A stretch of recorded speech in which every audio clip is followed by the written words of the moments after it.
guys, how's it going? Brainsmasher back with another 4 album reviews for you. One of them, you might be surprised, I like. And it's what we're listening to. Return to Forever with Hymn to the Seventh Galaxy. One of my all-time favorite jazz records. It's kind of touristy jazz, I guess you could say.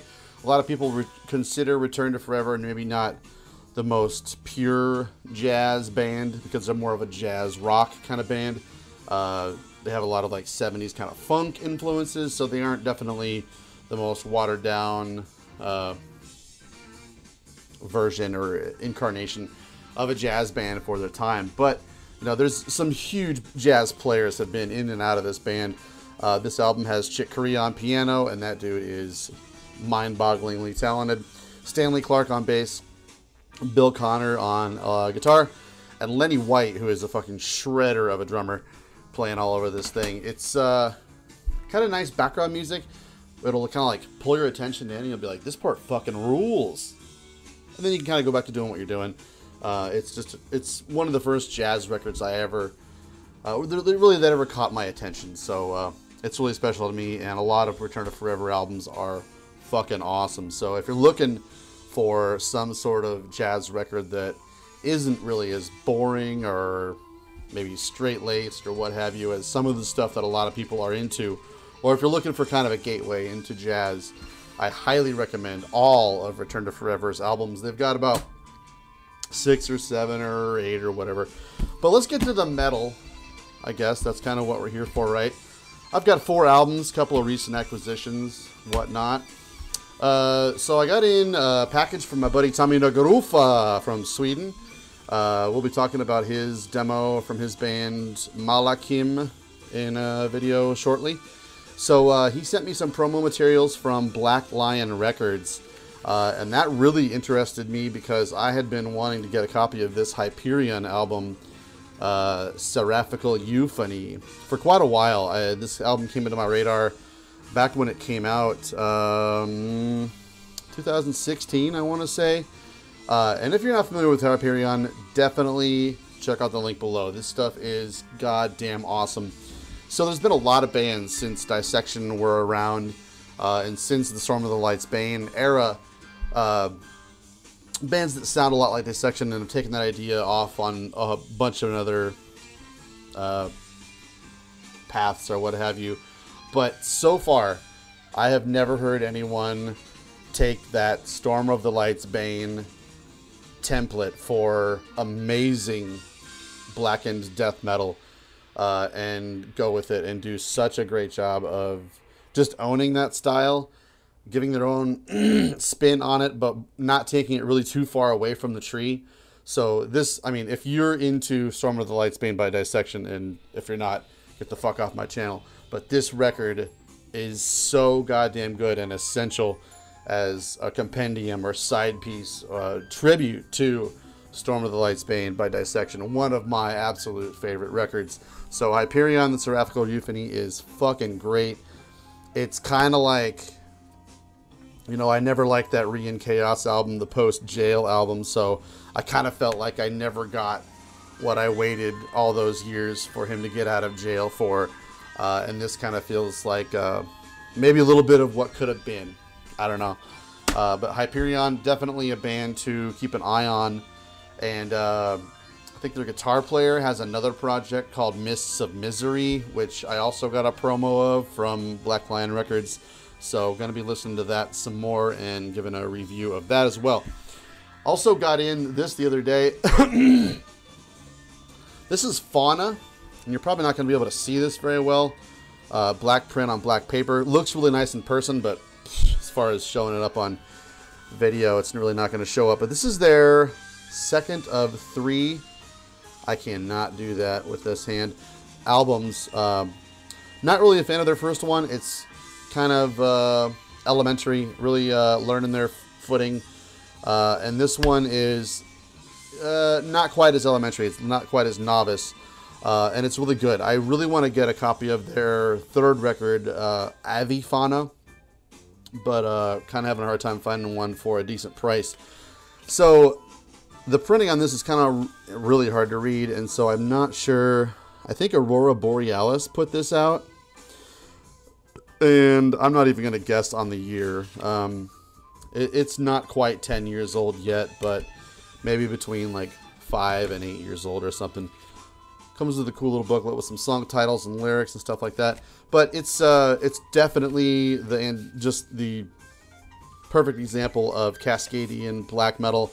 It's super hypnotic and emotive, repetitive, and it just kind of beats those emotional things into the ground. If you're not into Cascadian kind of black metal kind of stuff, this is not going to be of interest of you whatsoever. But it's hypnotic and pensive and meditative, and I really get into some of that kind of stuff sometimes. Stuff like Skagos, Falls of Varos, you know, a lot of that kind of stuff. So Fauna, The Hunt is really good. And actually, Avifauna, if you're going to check out this band whatsoever, check out Avifauna. It is awesome, but The Hunt is pretty good too. So, a completely different record. I saw a guy at a show this weekend with a Stargazer shirt on, and I was like, holy shit, I haven't thought about Stargazer in a really long time, and that's a sad thing. I put this on not too long ago, and this fucking rules. So this is Occidental Magic. Weird Truth Productions put this out of Japan. This is an Australian band. I hope you get familiar with any of the bands that this guy is in. This is Denny Blake. Am I right here? Denny Blake of Cauldron Black Ram. He's also in Martyr, Misery's Omen, whom I fucking love. Stargazer is another one of his bands. So he's one of those dudes that kind of drums for all of those Australian bands. Mournful Congregation for a minute. He's done session work with Portal, stuff like that. Denouncement Pyre even. So he's super talented drummer, guitar player, and bass player. So if you're familiar at all with Cauldron Black Ram or Misery's Omen, there's a lot of that style heard in this, because I think he writes and records most of this material himself. He's the guitar player, singer, and drummer, and then there's a singer and bass player is the second member of the band. So it's mostly Denny Blake on this. So you'll hear a lot of Stargazer in Misery's Omen and a lot of Misery's Omen in Stargazer. Misery's Omen is a lot more, I guess, kind of doomy, blackish kind of stuff. A little bit of progressive elements in there. It's a really interesting kind of stuff. Highly recommend Misery's Omen, but we'll get to that some other day. Stargazer is a lot more, I think I would say Death. They sound a lot like Death in their proggy, kind of individual thought patterns sort of era. So this is a compendium. This has got 4 tracks from the Scream That Tore the Sky debut album. And then it's got 3 songs from a split, more split tracks, re-recorded old tracks, 7-inch tracks, and then an unreleased track. So a nice compilation of a bunch of different kinds of things. Probably a nice entry point into the band's discography. And I really need to get the rest of this band's stuff. Stargazer with Occidental Magic.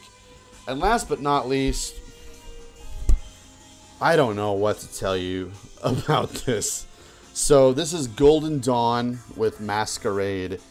And this came out on Napalm back in 2003. And I'm going to take a minute to look up what other bands this guy has been in, because that should tell you a lot about it. But I've listened to this album at times and been blown away. And when I actually got the copy of it, I put it in and I was just like, ugh, God, no, I can't stand for this. So there's a lot of off-putting things about it. There's some interesting things about it. You got to really be in the mood for something that's like super musical, orchestral, symphonic, all over the fucking place. There's lots of interesting guitar harmonies going on. Let's see, this guy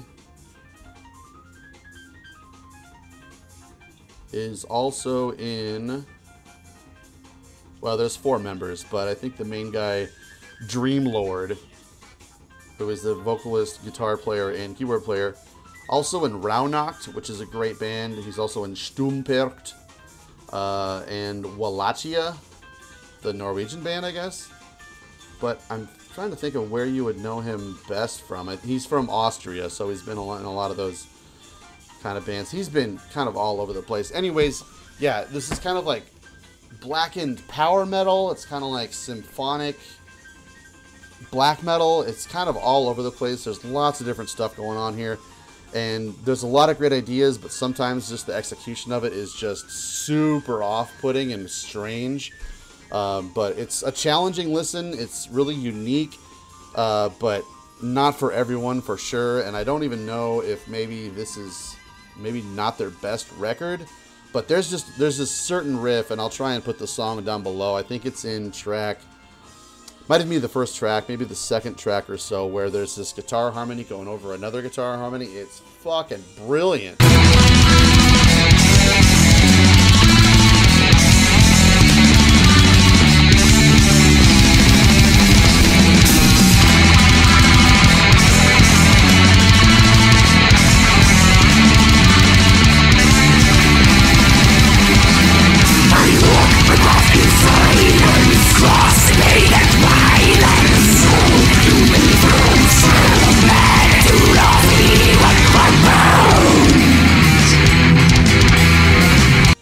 And that's really all it took for me to order this album a couple of weeks ago or so. And it was on Discogs for like $3 or $4.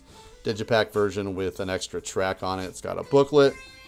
But yeah, if any of that, I guess, sounds like you're interested in spending $3 on this, then by all means. But God, look at that guy. This is just really one of those kind of bittersweet sort of records that gets filed away and maybe forgotten about until the time is right. And when the time is right, it's like, damn, wasn't expecting that. It's almost like licking a 9-volt battery and liking it or something like that. But anyway, so that does it for this video. Thanks for joining me once again. We'll see you next time.